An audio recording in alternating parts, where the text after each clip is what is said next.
honoring the Christ consciousness as the path of love. The seventh candle we light for all forms of Islam, honoring the path of submission to the will of God as the highest calling. We light the eighth candle for the universalistic religion of Baha'i, honoring the path of unity and peace. The ninth candle we light for all forms of New Thought, honoring the metaphysical path of mental healing through the practice of universal spiritual principles. The 10th candle we light for all those who are as yet unaware of the power and presence of Spirit in their lives and for the place we hold for them at this center. And as Vinu lights the healing candle, please put silently into the light the names of anyone you wish to have experience the healing flame of God's eternal love. And our practitioner presider for tonight is Vinu Allah. Please give her a warm welcome.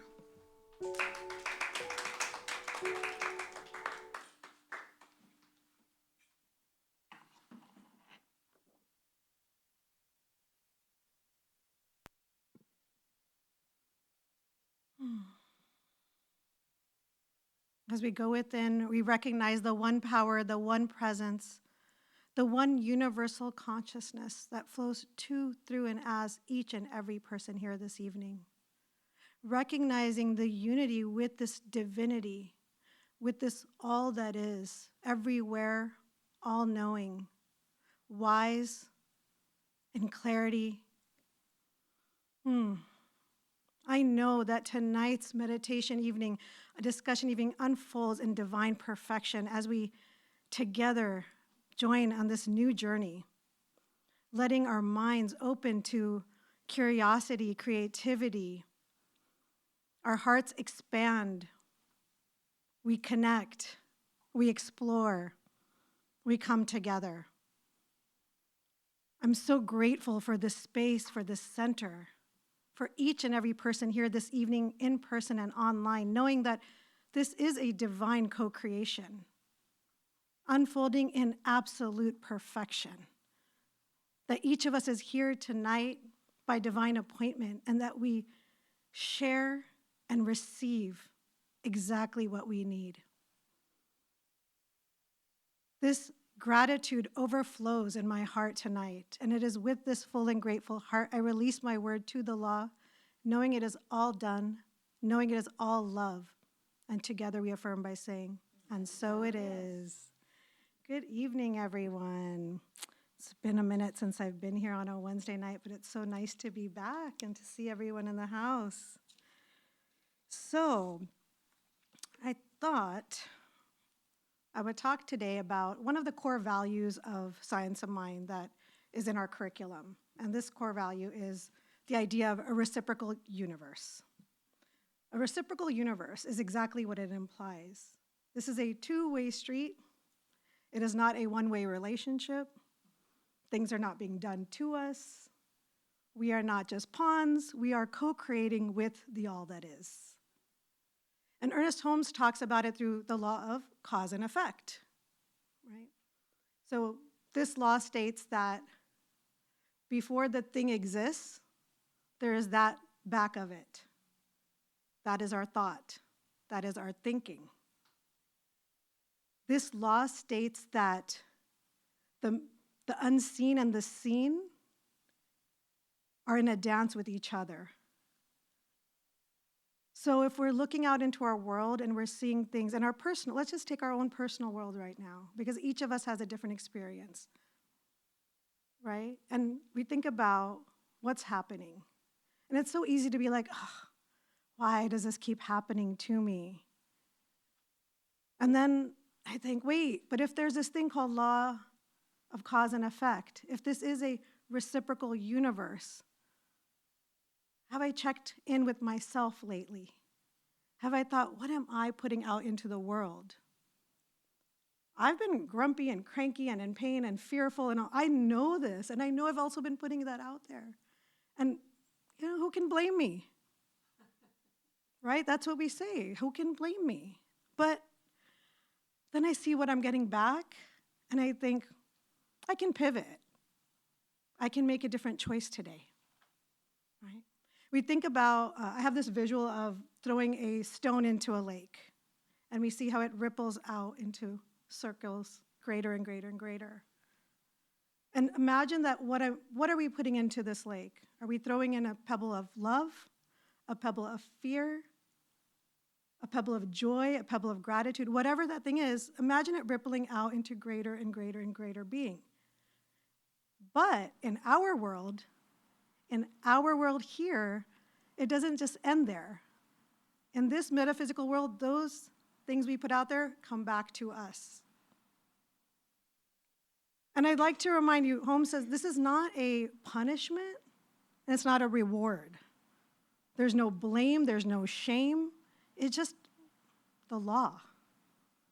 It's the law, and it's something we can use and something we forget to use. It's a beautiful tool, and it is the most powerful part of being a co-creator. Because when we're not in touch with that, we're just unconsciously throwing pebbles out there.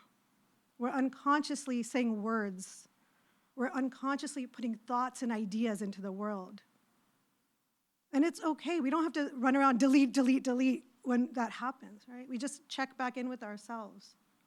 We check back in and say, oh, gosh, I haven't been feeling very loved lately. Where can I put more love into the world? I haven't really felt much peace in my life lately. Well, can I get still? Can I go and meditate? Can I listen to something soothing? Can I create peace for myself instead of just looking for peace everywhere else? I've complained a lot lately. Wow. Okay, can I now sit and look around and connect and count all the blessings? And I know that once we start, there's no end to the counting of the blessings, right? We could start with our bodies and our breath and the people in our lives and our teachings and our resources. I mean, we can go on and on and on.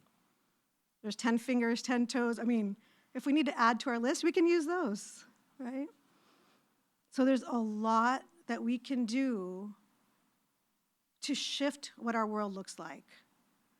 Sometimes it can be so overwhelming because we think, I'm just one person. Like, what can I do? I'm helpless. I'm not saying we are. I'm saying that thought can arise, right? What can one person do in this big, big, overwhelming world? But we start where we are, and we start with ourselves. And we see what we ripple out into the world and what we receive from the world. I'd like to leave you with this quote from Ernest Holmes, from This Thing Called You, page 54. As you enter more completely into conscious union with life, you will realize the universe holds as much good for you as you can take, and that you can take only what you give. Once more, as you enter more completely into conscious union with life, you will realize the universe holds as much good for you as you can take, and that you can take only what you give.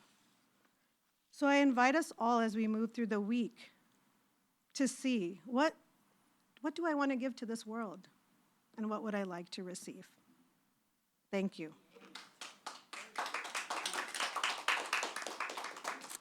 We have a few announcements before we begin our discussion.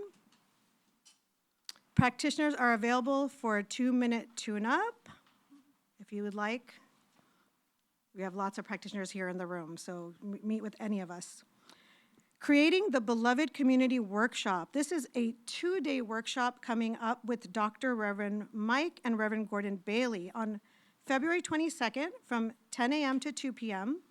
This is a 2-part complimentary workshop. It is going to be fabulous. I'm so looking forward to this. The second part will be scheduled on March 1st from 10 a.m. to 2 p.m. Come explore the various conversations around asking ourselves, what would love do? Please see the sign-up sheet and flyer in Sparks Hall for more information. RSVPs can also be sent to Danny at admin@cslgh.org. Tuesday, February 11th at 6:55 p.m., SUM will host their full moon celebration. This month, the snow moon is celebrated. Wednesday, February 12th, 7 p.m., Taze service will be held. Join us for an evening celebrating love. Thursday's ongoing Tai Chi from 11:30 a.m. to 12:30 p.m. with our Nancy here. Come experience the benefits of added movement and flexibility. This class is donation-based with proceeds benefiting our center. Please join us for, oh, that's a typo. We would like to remind everyone about CSL GH Youth Services. Youth Church is on the first and third Sunday of the month. Childcare is provided on the second, fourth, and fifth Sundays when occurring. Come and show your creative side through theater and art. Great. And now we have Reverend Nancy and Reverend Maureen who will be leading us in a wonderful discussion on the science of mind. Thank you.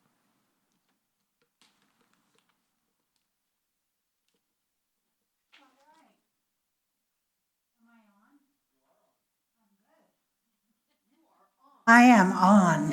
Ooh, you sound very loud. Big time, big time.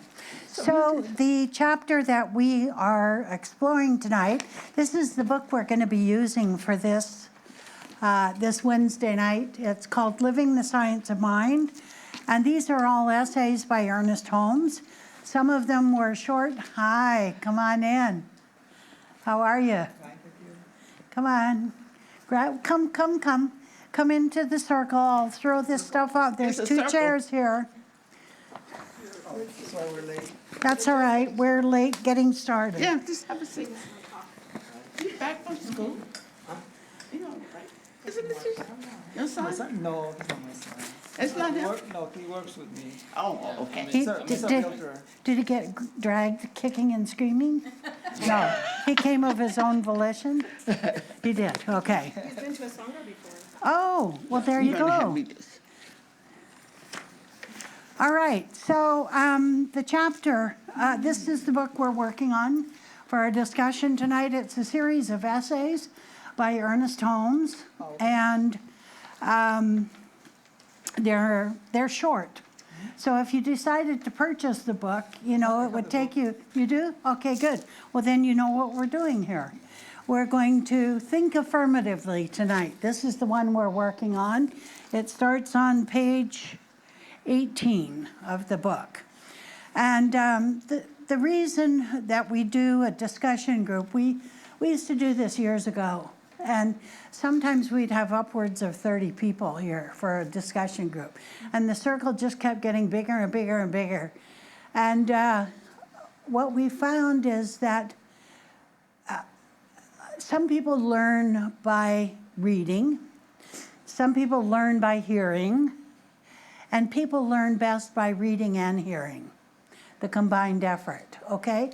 So what we plan to do is we plan to start with Vinu if she comes back, or when she comes back. She's making an extra copy, so we'll start over here on this side. How's that? Each person gets to read a paragraph. If you're comfortable with that, there's no obligation to do that.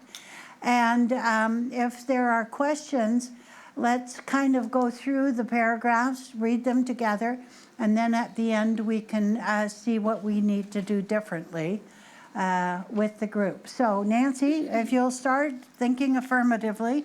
Vinu set the tone for this, that's for sure, for tonight, by her own intuition and what she shared in her creative thought, which is kind of wonderful. So Reverend Nancy, take it. Okay. There is a powerful good in the universe greater than you are, and you can use it. We all believe this. The question is, why do we not use it more effectively? If all things are possible through faith, why do we not have more faith? If affirmative prayers are answered, why do we not always pray affirmatively? Let us try to figure out just how we can more effectively cooperate. So the reason we're miking The law everybody, because this is live streamed. Of mind in action. Sorry, Nancy. Sorry. It's all right. You hesitated too much in between those Yeah, two. you know, Yeah, okay. okay, good. I got my The glasses reason on. we're doing it on a microphone is so that the people who are online live stream and that you can go and hear yourself read after you're all These are done short, with so you this. need the first couple Tell, next- tell us your name before My you name's start. William.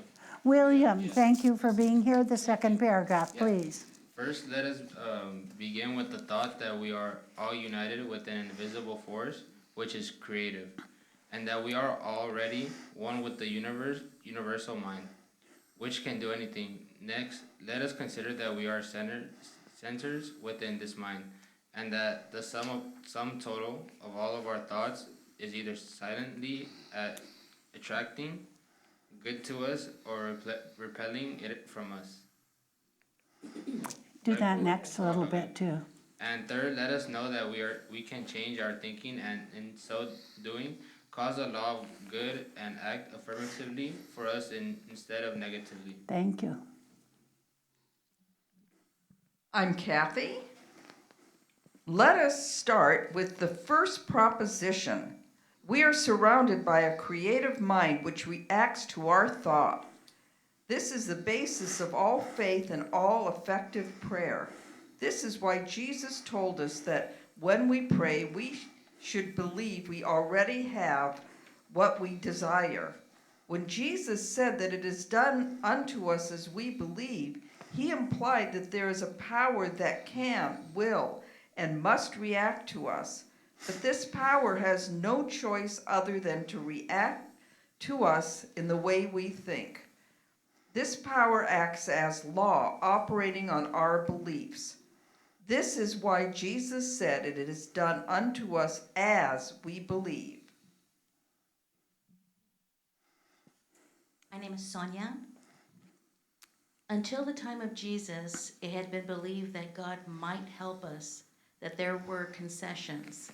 He would make it if we pleased him or if we performed certain rites or ceremonials. Jesus changed these suppositions into certainties. He said simply and directly that there is a power that operates on your belief the way you believe. Therefore, he added, be sure that you believe that you already have what you desire, and then the law of good will bring it to you. But even the law of good, which is all-powerful, can bring you only as much good as you accept. This accepting is an act of your own mind. It is an act of faith.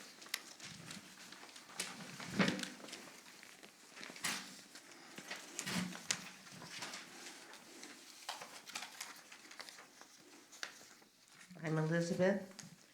No one else before Jesus had made such a claim.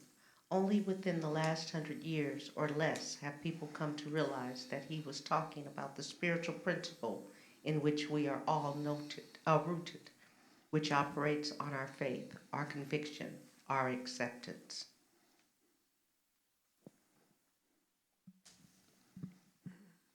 I'm Nancy. But anyway, it is this very simplicity of his claim that causes us to overlook its deep and dynamic meaning. Jesus was really saying this: you are surrounded by a mind, a power, an intelligence, or a principle that receives the impress of your thoughts, of your thought and acts upon it exactly as you think. Your thought is like an image held in front of a mirror. Thought itself is a law reflecting back to you what you think. My name is Milena. Now we come to our second concept. We are thinking and active centers in this mind, and the sum total of all our thoughts is either silently attracting good to us or repelling it from us. This shows the part we are to play in our use of the power greater than we are. It is the sum total of all our thinking that we must consider. And in doing this, one of the first things we learn is that about 90% of our thinking is unconscious. Psychologists now tell us that 8% of our accidents are unconsciously invited, that at least 75% of our diseases are unconsciously created, that our success or failure in life is largely unconscious, and, of course, our happiness or our misery is almost entirely so. You see, scientific investigation verifies what you and I are talking about. Most of our thinking is unconscious. Here is where habit patterns of thought are laid down from infancy. It should be our purpose to find out what these thought patterns are, and, when they are unhappy or morbid or filled with fear, to change them so that the natural, normal flow of the life force itself shall be resumed. Moses, I'm gonna pause because I have some asthma. Okay. Oh, I don't need this. I'll pass it to you. Yes, thank you. Resumed. So you come to our third idea. We can change our thinking and in so doing, cause the law of mind to act affirmatively for us instead of negatively. Jesus gave us the perfect technique for doing this. He told us that when our faith is in the good, it will obliterate evil. That is, good and evil are not equal powers. Good always overcomes evil. The affirmative attitude will always overcome the negative. That is why we are now told to accentuate the positive and forget the negative. That's not the words to the song. Just keep on thinking about peace and let confusion go. Affirm the good, forget the evil. This is a sound teaching. Take it. So Jesus told us that when we pray, we should become quiet, enter the closet of the self, close the door of the senses, and here make known our requests. But when we do this, we should be certain that we accept the answers. And then we shall get it. When we pray, believe that ye receive, and ye shall have. When ye pray, believe that ye receive, and ye shall have. This whole idea is so simple that it often eludes us. We are surrounded by a creative mind which reacts to our thinking. The sum total of all of our thinking decides what is going to happen to us. We can change our thinking and cause the very law that limited us to bring us freedom. What more could we ask? What more could be given than this? The Bible says, if ye know these things, happy are ye if ye do them. John 13:17. So let us proceed to the doing.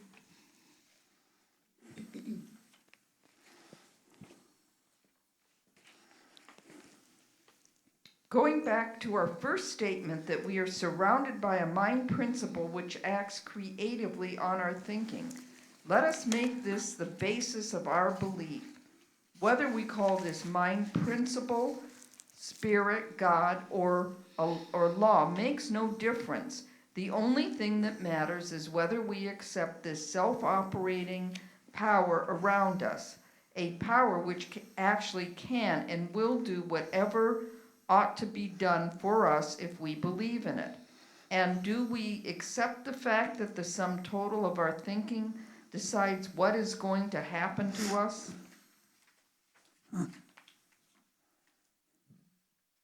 Our first proposition is one of faith. We must believe.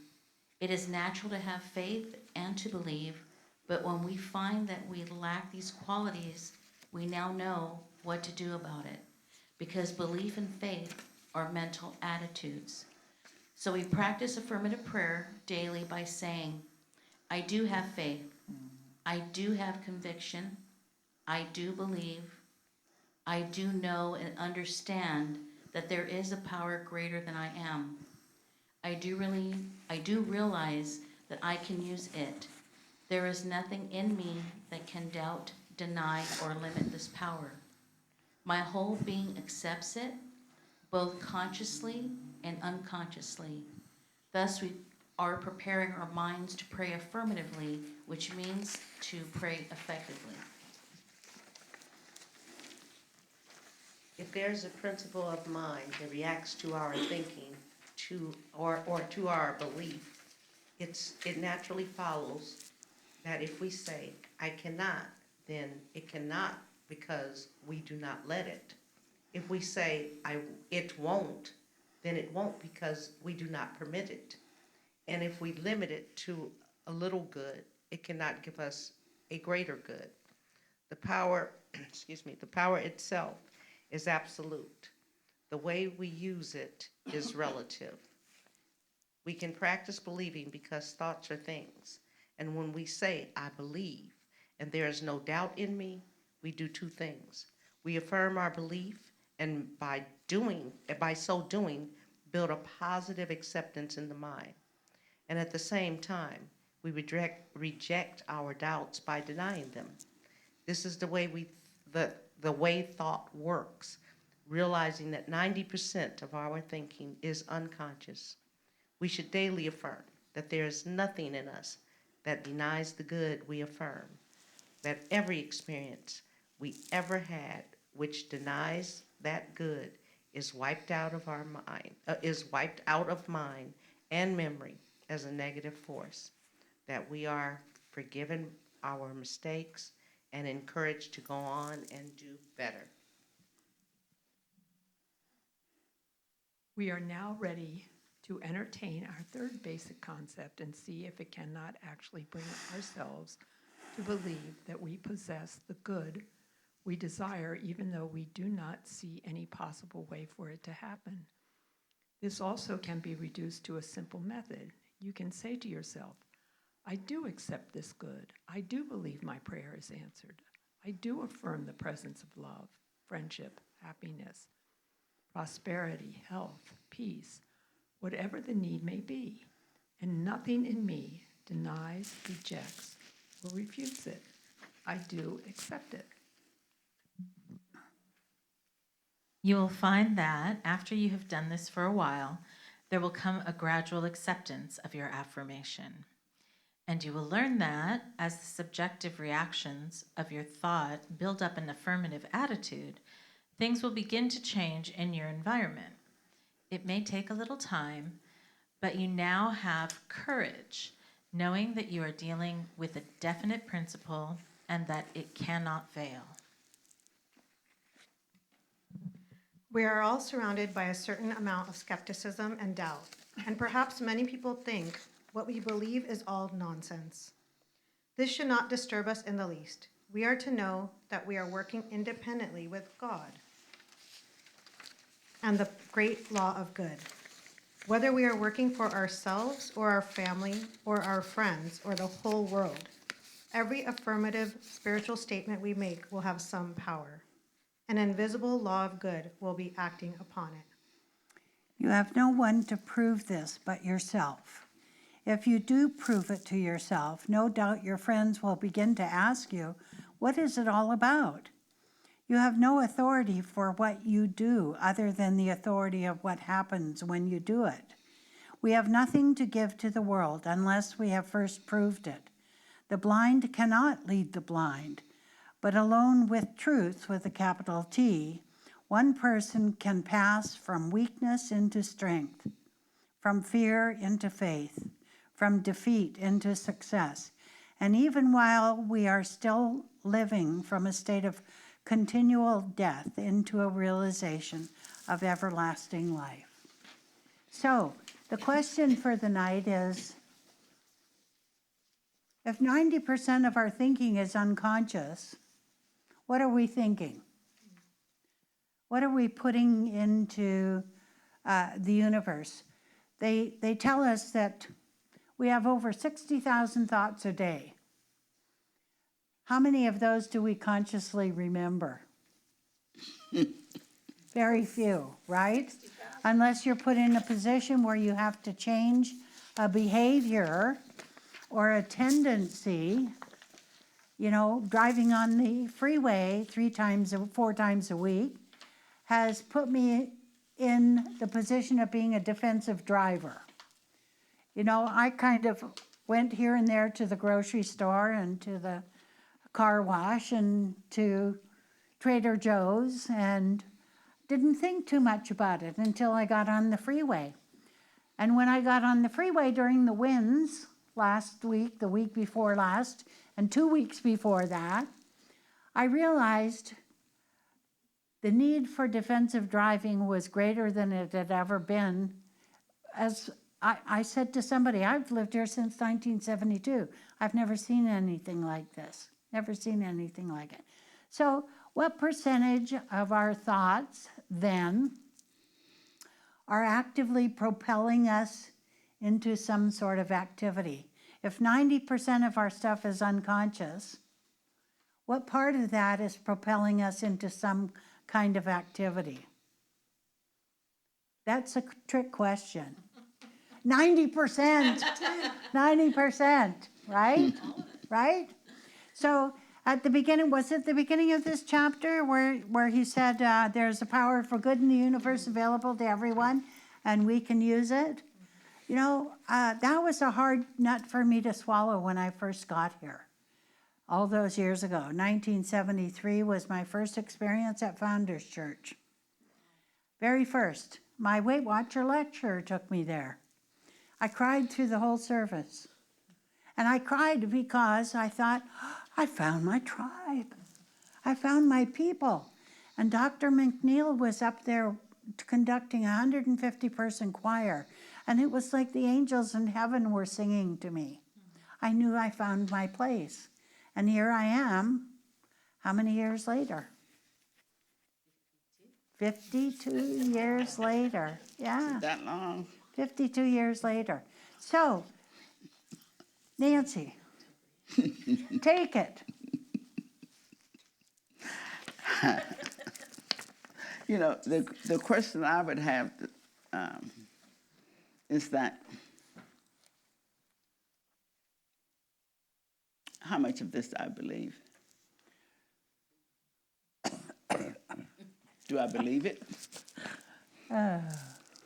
Does it work? Does it shift? The belief system is the foundation. What do I believe in? How much of it I'm demonstrating? To actually try to analyze 90% of my thinking is too much work, I'm telling you. I tried it for years and it's just too much. But I did notice that if I focus on how much of the belief system I want to believe, things begin to change. Change, yeah.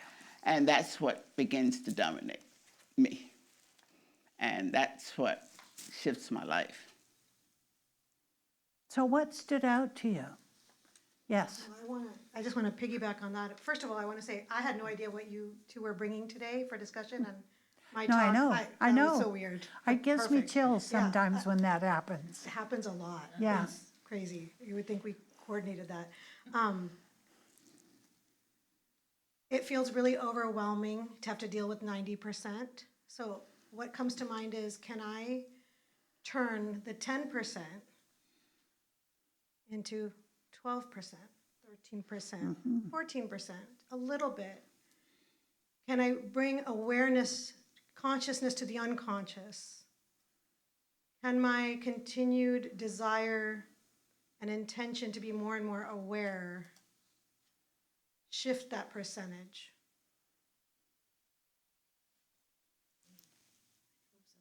So technically speaking, are we unaware of what we're thinking for the most part? And yet, if you have people in your experience who love you enough to be able to say to you, well, that's not very spiritual, like my son would say to me when he was a teenager sometimes. And I had to stop for a second. You know, thinking it is one thing. Saying it out loud is quite another, because you're speaking to the universe when you say it out loud. So when do we stop with the negative thinking and begin looking at life differently. And I'm not saying to be positive about everything, because sometimes you have to feel the feelings and then let them go, right? That things aren't working very well right now.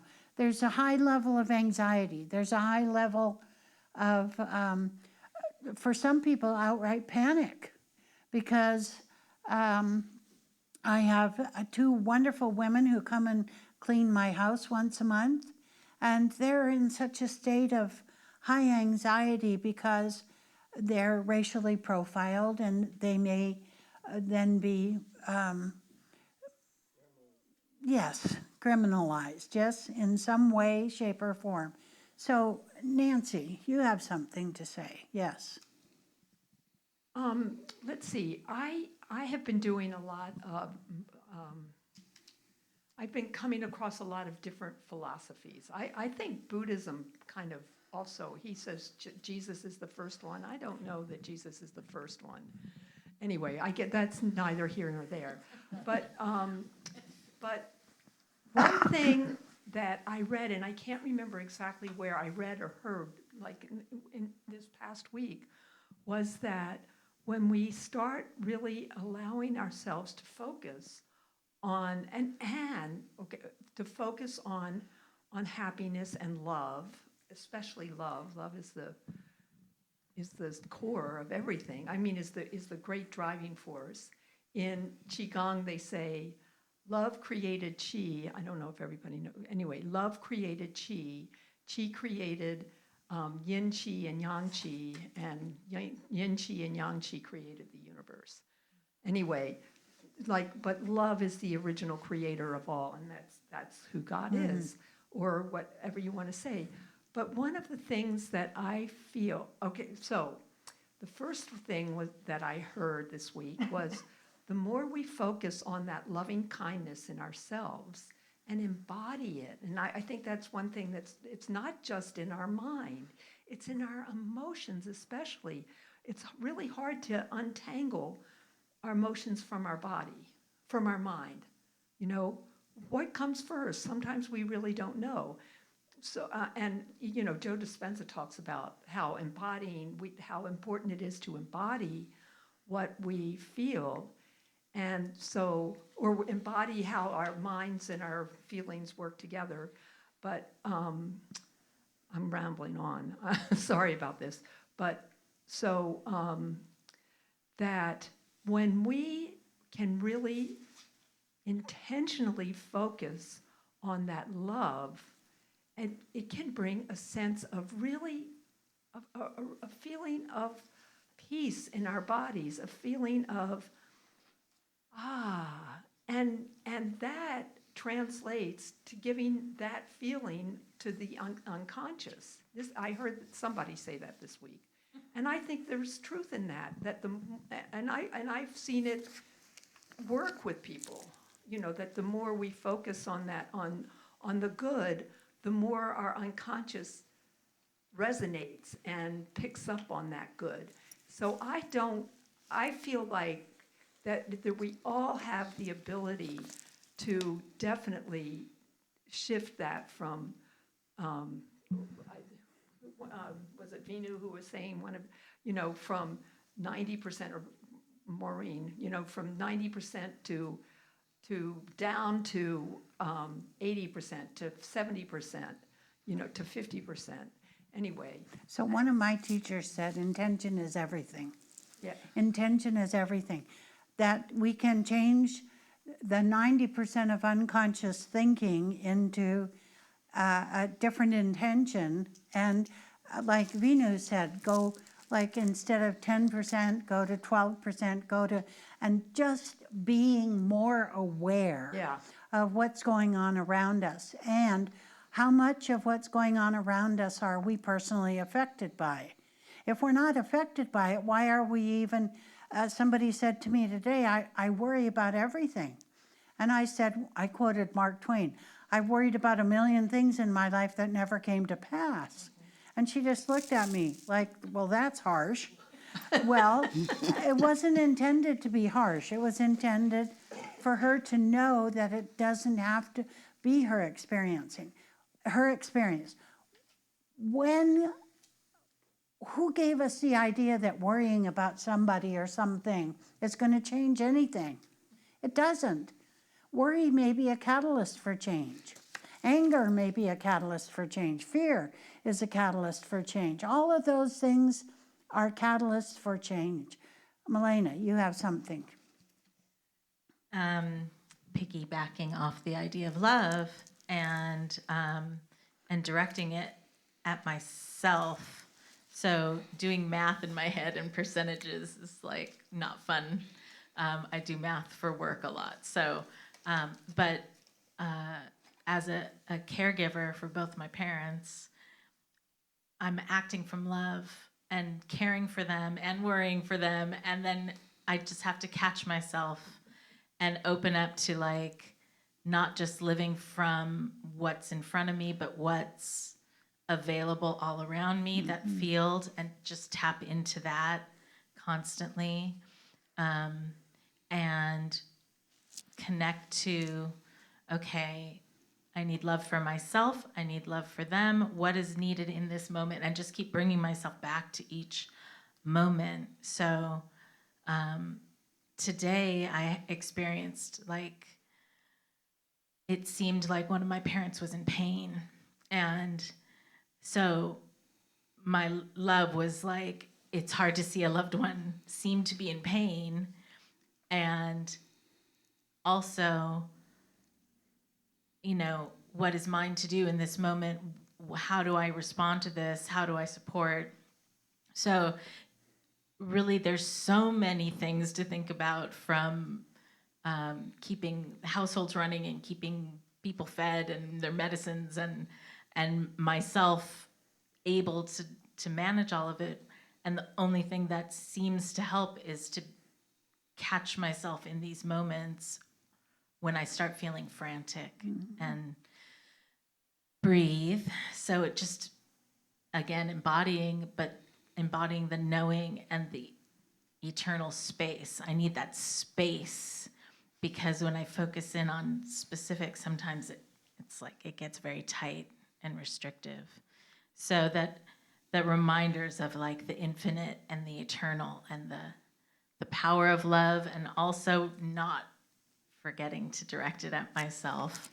And if I need to sob, like I did a couple times earlier today, I sob, and then I breathe and move forward. Yeah. Who's, thank Elizabeth. I think you know how I was in the visioning class today.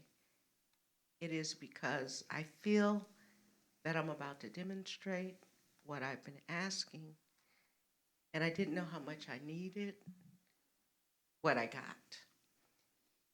But I can say for the last few months, for most people, I hope I look calm. I hope I look peaceful, because my life is not anything anyone would want to go through. Yet, because I remembered that this is not a lazy man's teaching, it's not a lazy man's game, I went back to something, which was every thought. I found that we have them even when we sleep, trying to fight, battle, to take control. I started battling. I started meditating. I catch every thought. And the ones I do not accept must go back to the nothingness from which they came. That was what I was taught. And that's where they've been going. My mind has never been more clear. And if you only knew the demonstration of the week, it honestly would blow people's mind. I don't tell anyone. I know that you know what it's like to go to the program for practitioners and ministers, and how they want you to give it all, which, you know, sounds like bragging, but that's how good it is when the mind starts throwing it out and catching the thought and making it, telling it, because in your paper it even says that the darkness can't overcome the light. Yeah. And once I really settled into that through meditation, through thought, through prayer, it started working. And even waking me up with the negative, and I'd go right into meditation and kick it out.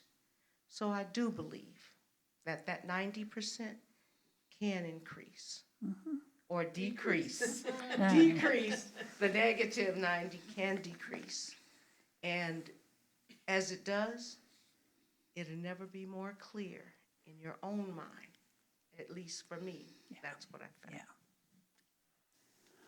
You know, one of the things that when he's talking about that 90%, he was saying 90% is unconscious. And one of the wonders of being involved in something like this is that you're training the consciousness. And in this process of training our consciousness, even if that 90% is unconscious, it is on a path that you want to travel on. And as we continue to strengthen, and you know what, I should say it for myself. What I have found is that I don't mind 90% of my mind being unconsciousness because I feel like I know the truth of who and what I am. So knowing that truth of who and what I am, the things that show up for me to think about most of the time is about spirituality and the love and the joy and the peace and the harmony that I love in life. And the more I train my consciousness to go in that direction, I'm sure more and more of my 90% is becoming in that direction. And that's what I really appreciate. And as you said, when we came here in 72, we both came in 72, you know. Where it was then and where it is now, that 90% is a whole day and night difference. Yeah. And so, and I realize it because of the joy of the beauty of the people that I find that come into my life. I find that I don't get caught up as much in the worldly things, and I just notice that I don't remember to cut on the television. I don't remember to pick up that thing. And sometimes people bring me up to date, but I'm be brought up to date when I need to be brought up to date, and it goes in here and comes out the other side, and that's finished. And I said, that is not a word of it, it's true. Yeah.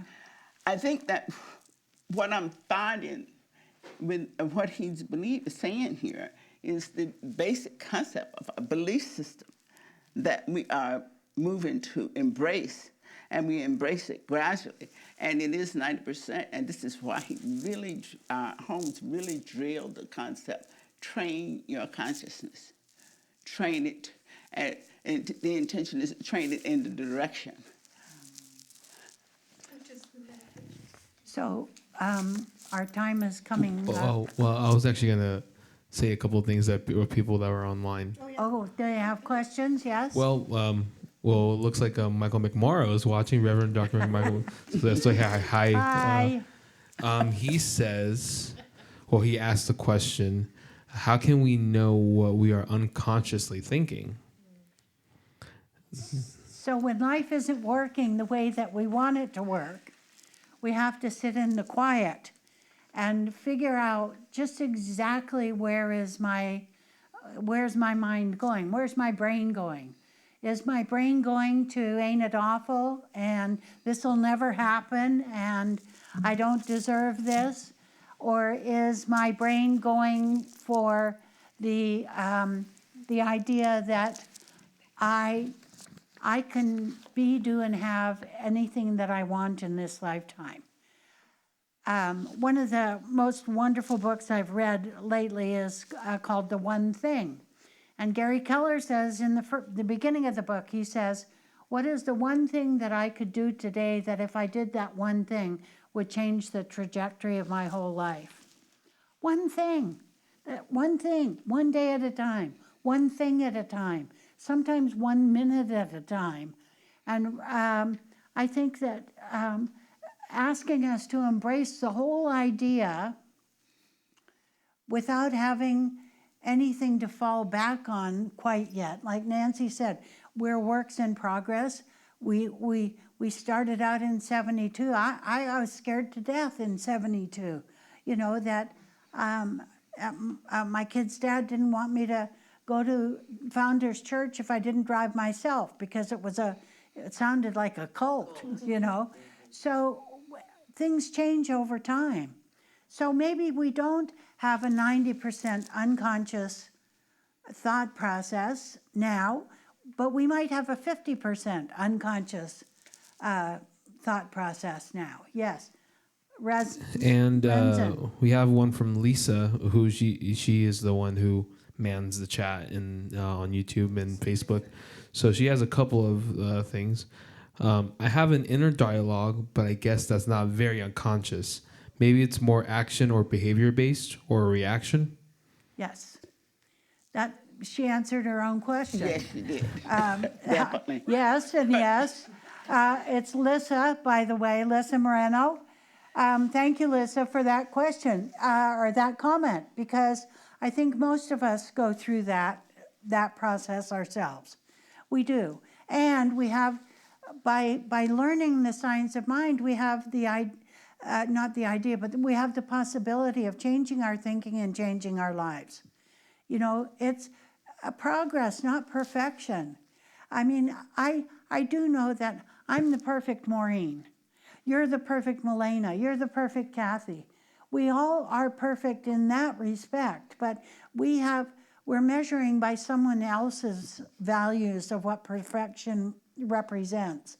But I got created. I'm here. Maureen is the placeholder, not for who I am, but my name. It isn't who I am. It's a name that's a placeholder, like God is a placeholder for something that's indefinable. Yes, please. You have a question? Well, just wanted to say that Close up. a few months ago, I asked the universe, how do I develop faith? You know, that was kind of a complicated question for me.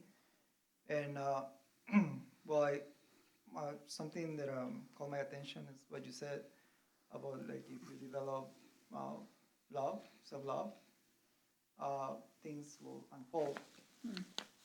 That's like the core, and things will show later. So it's kind of like if I cultivate myself, self-love or love to others, I guess it will help my faith. But definitely, I need to create a system that works for me, so I can develop faith. Yes.